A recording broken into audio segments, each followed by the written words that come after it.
C'est l'heure de votre flash d'information. Mesdames, Messieurs, bonsoir. Soyez les bienvenus sur Oran TV. Le Premier ministre Dr Choguel Kokalla Maïga a précédé hier à la remise officielle d'un engin de sauvetage des bateaux en cas d'échouage à la compagnie malienne de navigation. Il a été réceptionné par le ministre de l'Environnement, de l'Assainissement et du Développement durable. Modibo Kone a remis les clés à la ministre des Transports et des Infrastructures, Madame Dambélé Madina Sissoko, pour la compagnie malienne de navigation. Cette remise de matériel s'inscrit dans le cadre du projet de réhabilitation économique et environnementale du fleuve Niger.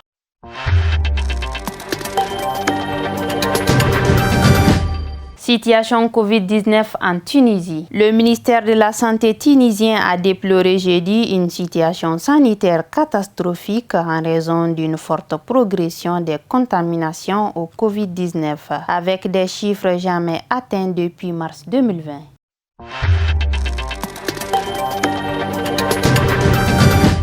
Hors de nos frontières, le G20 Finance s'ouvre ce vendredi 9 juillet à Venise pour 2 jours. En présidentiel, les ministres de l'économie et des finances des 20 pays les plus riches s'attelleront à plusieurs dossiers. La solidarité avec les pays les plus pauvres confrontés, comme le dit la directrice du Fonds monétaire international, à un double choc dévastateur après la pandémie. Il sera aussi question de l'impôt mondial sur les multinationales.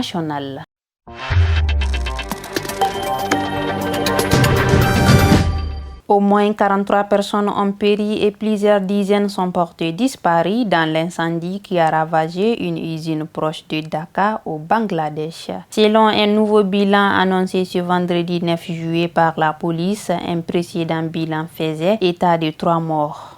Le feu qui s'est déclaré jeudi après-midi à Rupganji continuait de brûler 24 heures plus tard. Au moins 30 personnes ont été blessées, dont un grand nombre d'ouvriers qui ont été blessés en sautant des étapes élevées pour échapper aux flammes.